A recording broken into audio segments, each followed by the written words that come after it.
Today on CityCast Denver, composting is getting more complicated. The state GOP is diving headfirst into conspiracy theory hell, and Sun Valley is losing its only elementary school. Producer Paul Caroli joins me to break down these stories along with your rules for surviving Denver. Today is Tuesday, March 14th. I'm Bree Davies, and here's what Denver's talking about.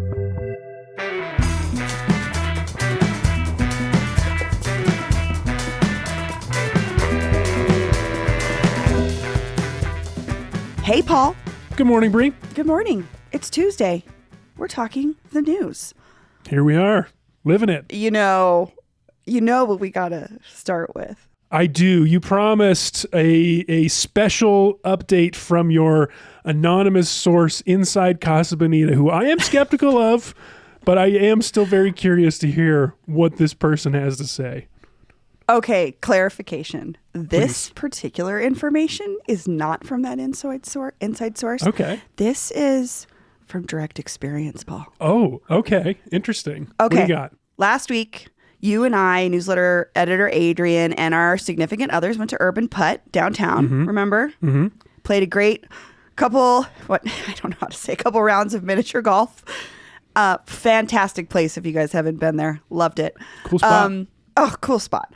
We're leaving. Greg and I are leaving. We're like driving out of downtown. We're at a stoplight like 18th and Lawrence or something. Mm-hmm. And these dudes are walking across the street. And I'm like, man, that guy looks so familiar.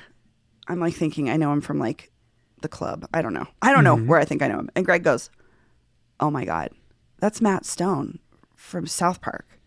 Like the Matt Stone of Matt Stone and Trey Parker of South Park is walking down the street in Lodo on a Thursday night. And I was like, what?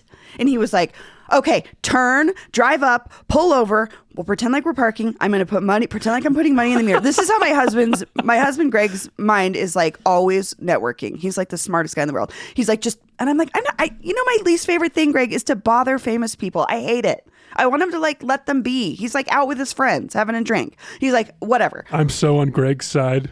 I know. Bother I knew him. you Get would the be. deets. So Greg goes up to we park at this meter. He pretends to put money in. Matt Stone and his friends walk by.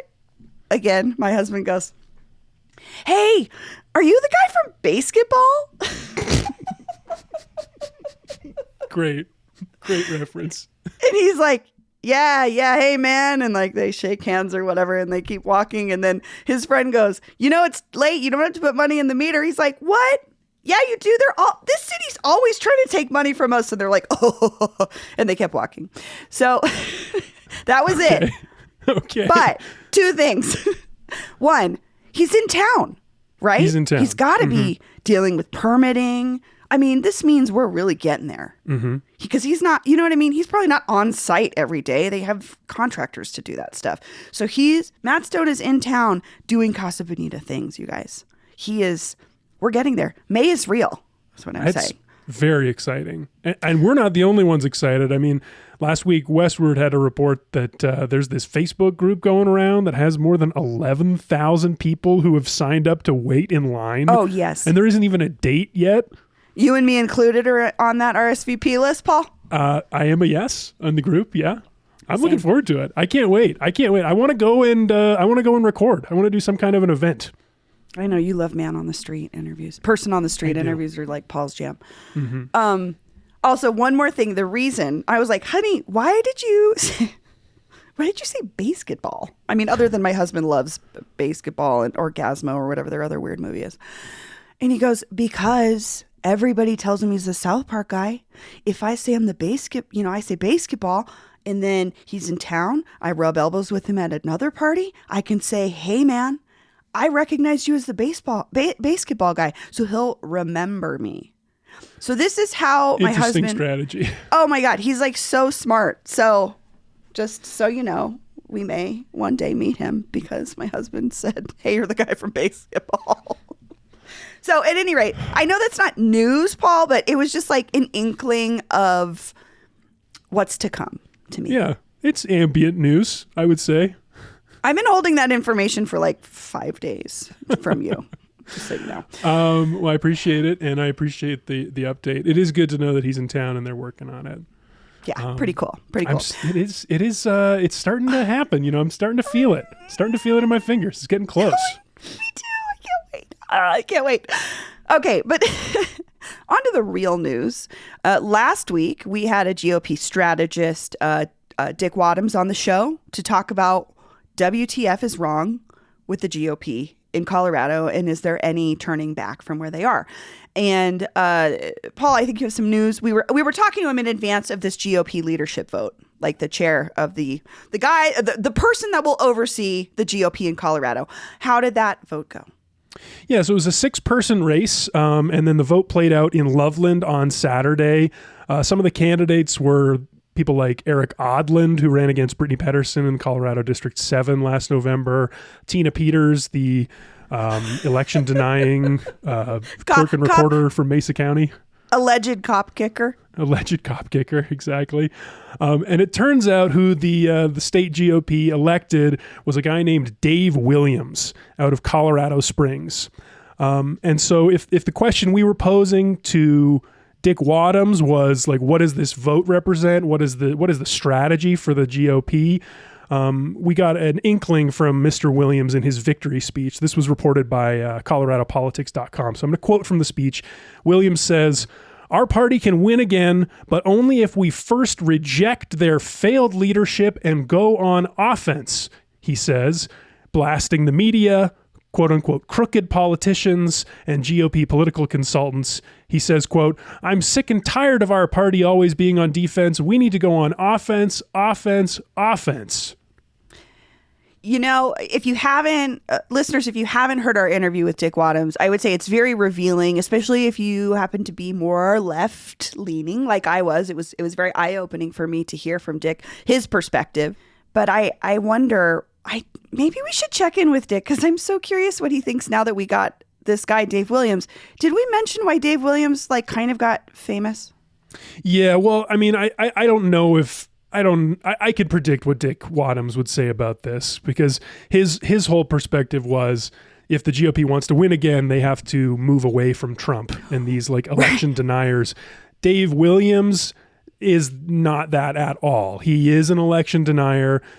He's probably most famous for last year when he ran against Doug Lamborn in the Colorado 5th District. He petitioned to have his name appear on the ballot as Dave Let's Go Brandon Williams. He was denied that request, and he lost that primary.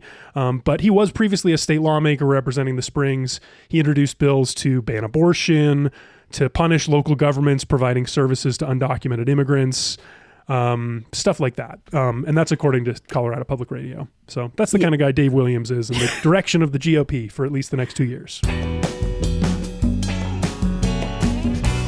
Let's move on to our next topic, Bree. This one is one that caught your eye. We went to the dump a few weeks ago for a very fun morning. Great recording. Fun. Learned a lot about how the city's rolling out these new changes to our recycling and composting systems.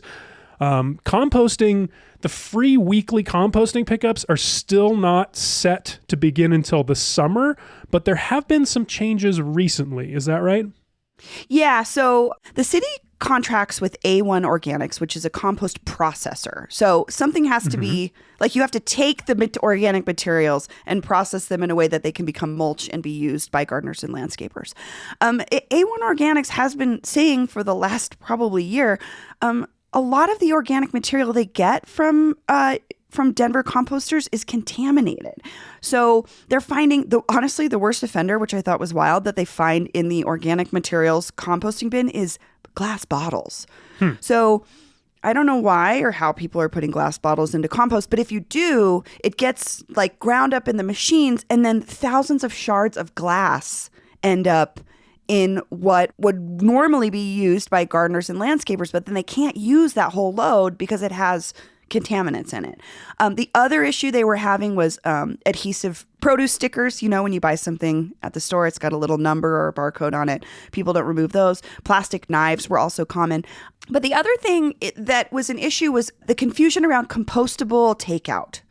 So there's a lot of restaurants and places that were using what were supposed to be compostable things you could throw in. Like you could throw compostable utensils, plates, boxes into the compost, but they aren't always fully compostable, or people are confusing which ones are and which ones aren't. And so it was also contaminating it.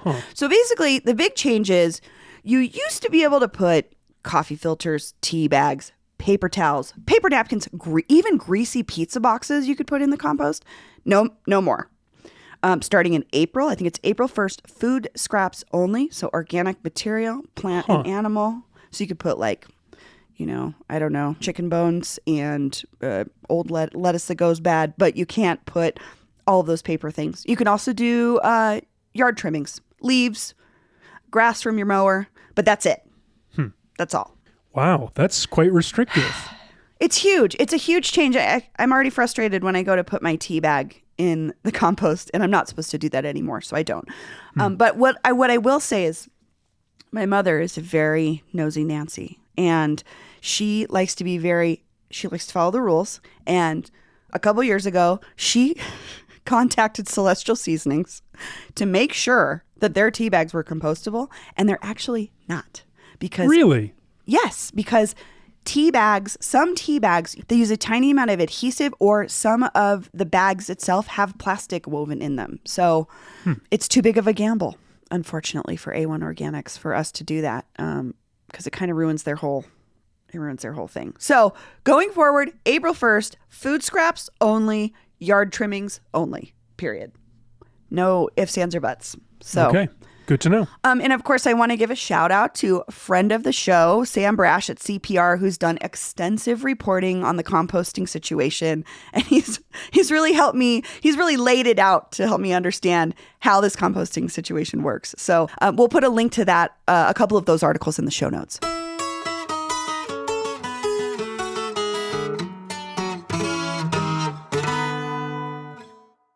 Okay, next up. Something we have covered and feels like changing all the time.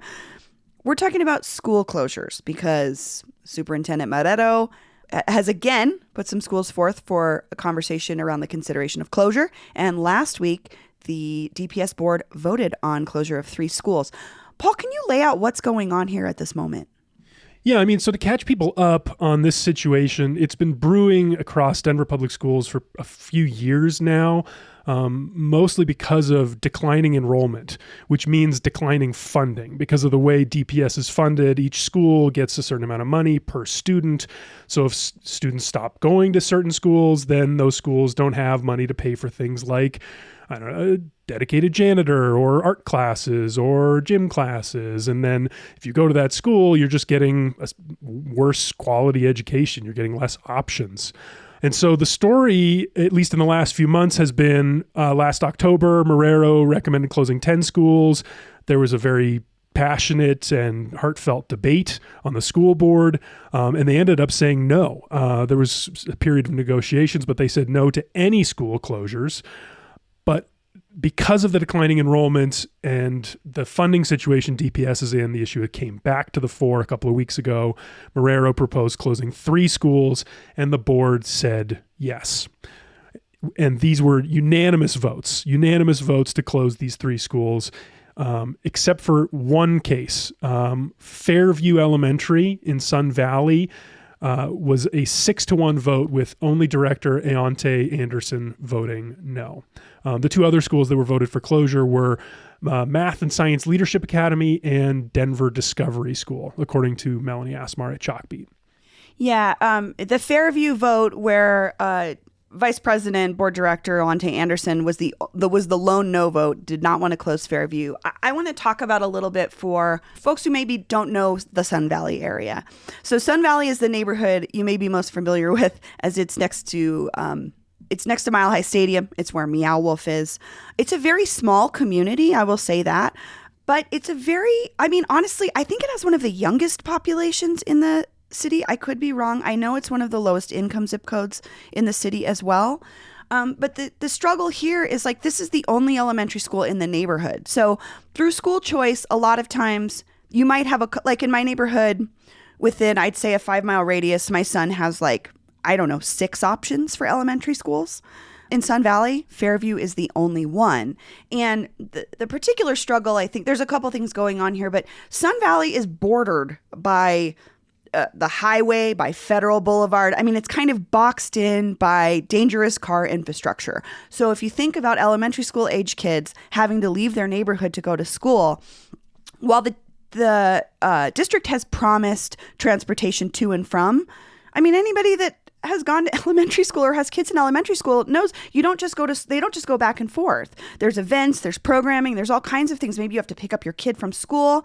And this has really eliminated the ability for Sun Valley residents to be able to walk down the street to their school and get their kids. But the disruption is a little bit deeper than that. And I really appreciate Councilwoman Jamie Torres pointed this out, that this neighborhood is in a massive moment of transition. This is one of the hubs for DHA housing, for Denver Housing Authority. And in the last couple of years, they have temporarily displaced hundreds of families while they're tearing down the old housing projects and building brand new developments. So a lot of folks are out of the neighborhood right now that will be in the neighborhood in the future. So in the next year, Councilwoman Torres says 264 families will be returning to the neighborhood. There's 11 pending DHA housing developments that could bring close to 600 elementary school students back to Sun Valley by 2025. So there's a need here for this school.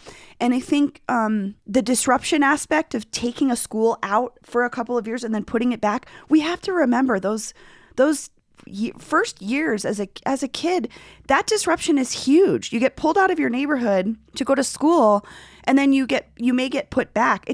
I don't know. It felt very unfair, and I really appreciated that Director Anderson made a point to talk about how he met with students at this school, and they were very concerned. These are elementary school age kids, and he said, I made a promise to them, and I couldn't go back on that.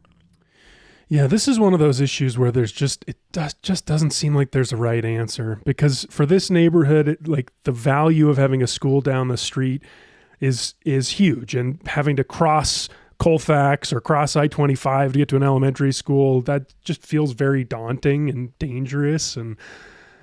But then there's this question of the future and what the vision for this next era of Sun Valley is going to be, because like you mentioned, this is a time of transition. And I think that's where the conversation was playing out between Denver Housing Authority and DPS over this. I read just a couple of quotes from that Chalkbeat article I mentioned. Denver Housing Authority says lots of new affordable housing is coming. Hundreds of new kids are coming to the neighborhood. But Liz Mendez, Executive Director of Enrollment and Campus Planning for DPS, said the district's projections are much lower. So they do not anticipate the same demand for an elementary school in the neighborhood. But how do you know? I mean, how do you predict how many families are going to be there? You can put up the buildings, but you can't say what the future of the economy is going to be like, or the city. And the whole area is in flux, really. All those parking lots around Ball Arena are going to be redeveloped. Who knows what this is going to look like in 10 years? And to leave it on a positive note, if there is a way to save Fairview, I think it could be a lovely model for what other neighborhoods could do when we talk about how we want to make things walkable and safe for children and families. Shall we talk about something a little bit more fun? Yes. All right. Well, I think it was a couple weeks now. We had our friend, Westwood reporter Connor McCormick Cavanaugh on the show to talk through our rules for surviving Denver. Yes. We made a list of 11 that I thought were pretty good, and we put a call out to you all, our audience, for more. And boy, did you deliver. Oh my God, you guys did not disappoint. Thank you so much for hitting some major spots we missed for rules. Things I can't believe we forgot. Paul, hit the first one. Okay. So this one comes from Katie A. Katie A writes, when the smell of manure is in the air, grab your coat and boots because the snow is coming. Yeah, Katie A, 100%. So we get that downwind from Greeley and it stinks. You know it. You know this smell, Paul. Absolutely. I honestly don't know how it works or why this happens. It's something maybe we should look into a little bit more. But yes, this is very much a fact and an essential rule for surviving Denver. I would also say there's one more. There's a visual clue. The sky usually is a brighter, lighter purple at night when it's going to snow. Oh, that's good to know. If you notice. So Just a visual cue to go with a much prettier visual than the stinky cue that you get from cow poop. All right, I've got one more. This is two similar ones. One from Lainey Lee Cook on Twitter, one from Instagram, A Bucknam. Lainey writes, never leave home without sun protection apparel and extra clothes for the after dark coldness. A Bucknam writes, sunscreen, it's the new moisturizer. Oh, and also moisturizer. So, okay, first of all, Lainey and Alan, thank you for pointing out the thing that I can't believe I forgot because I am such a sunscreen freak. But yeah, sunscreen. And then the moisturizer thing for sure. Like I have a chapstick in my purse. I have chapstick next to my bed. I have chapstick on my desk. Sometimes I carry chapstick in my car. That can be volatile. Chapstick in my gym bag. And I have lotion everywhere. Yeah. I'm 100% with you guys. Especially if you're coming from a more humid climate. Colorado's notoriously not humid for the most part. Mm-hmm. These are essential. Okay, so beyond the things we got to do, what else did listeners bring us? This one I love. This is from Jigga John, a Reddit user, Jigga John. They write, when biking on a multi-use trail, use a bell or verbally let people know when you're going to pass them. Oh, huge. Thank you. Huge. It's a safety thing. It's a common decency thing. It just makes the trail so much nicer. And I really appreciate it, especially if you're hiking and somebody's coming down the trail biking. Just like, oh, it's the best. It's like such a great point. Can I read these last two because they're just like so close to my heart. All yours. Okay. Tannen Baldwin on Twitter says, do your best to catch a green light on Colorado Boulevard or prepare and bring something to read. Also, unfortunately true. Wild Ghost LLC on Instagram says something similar. Never, under any circumstances, turn onto Colorado Boulevard. Okay, amen. My mom, again, shout out to my mom, Brooke, who's come up twice today. She grew up here. And she calls it the Boulevard, and she refuses to drive on it. So we take the wackiest ways around Denver. It may take 10 minutes longer, but you save your sanity. Colorado Boulevard? Yes. Well, for real traffic connoisseurs like me, I like to go directly to the Boulevard. I'll go out of my way to spend time on the Boulevard. Love a good bumper-to-bumper traffic. You're a masochist. Oh, we've got a couple more. Michelle Jackson, hey Michelle, on Twitter says, 1, don't assume we all smoke weed. That's fair. Mm-hmm. Totally fair. 2, always carry a water bottle, lip balm, and wear sunglasses. Yes. And be prepared to take part in any physical activity, which is why I wear yoga pants all the time. So thank you, Michelle, for affirming my outfit choices. We have a couple voicemails. I love when people call in. Hi, this is Juliana from Marley, and I was just listening to your episode about surviving Denver, and I'm in real estate, and one of the things that bothers me the most about being a Denverite is that people referencing north on streets, when it's understood that everything north of First is north, so you don't have to say it. There's only south. So like South Clarkson, not North Clarkson. It's weird. Okay, bye. Oh my God, Juliana, you're speaking to my heart. I hate when people give directions and they're like, oh, it's on 2223 North High Street. I'm like, that's High Street. It's just High Street. I think I'm learning this right now. Are you really? Yeah, I think I've heard people say South. I realize now I've never seen anything written as like North High Street, but I have heard people say it.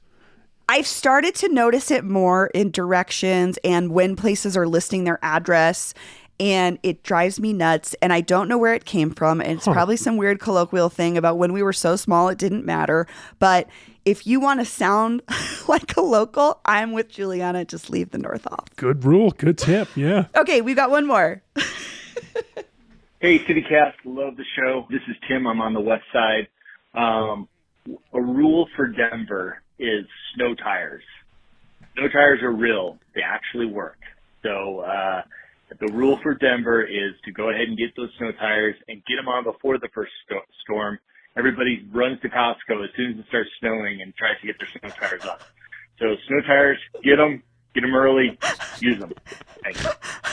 Oh my God, our listeners are my favorite. First of all, Tim, amen. Costco has the deal on snow tires. Got them for my Subaru. Paul, you drive one of those ice skates known as a Prius. Where are you with the snow tire situation?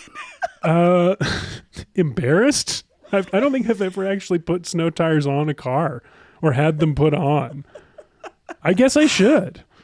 I think it would improve your experience. What's better about it? They have more traction or something? Yeah, totally. They have more grip for sure. Huh. And then you won't end up in the Cherry Creek. Actually, no, the reason that people drive into the Cherry Creek is because they're driving too fast on snow. But yeah, it's just a simple thing that makes it a little bit easier. I am with Tim. I do it. Okay. This was great. This was great. Our listeners are, once again, the best. The best. You guys are the best. Thank you for sharing these. Okay. Ooh, one more thing, actually. Oh my gosh, how could I forget? We are hosting an event on April 13th with Mortified. Yes. Bree, you are going to be reading something. What are you going to be reading? What is this event?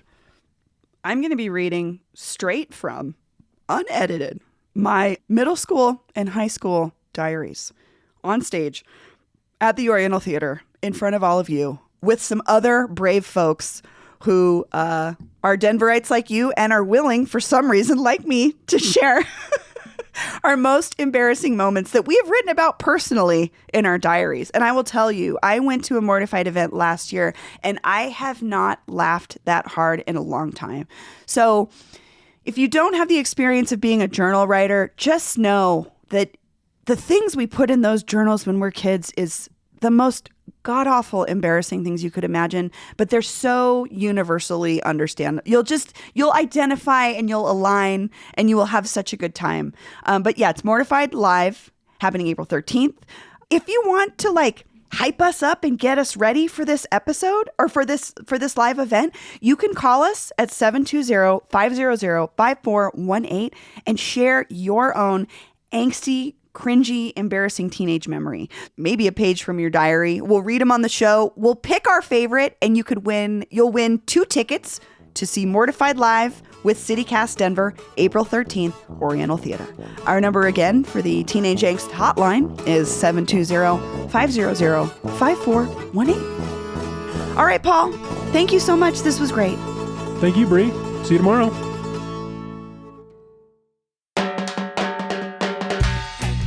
That's all for today here on CityCast Denver. If you enjoyed the show, why not take a minute to once again, please tell Matt Stone and Trey Parker about us. Rate the show wherever you get your podcasts and subscribe to our morning newsletter, Hey Denver, by texting Denver to 66866. We'll be back tomorrow morning with more news from around the city. See you later.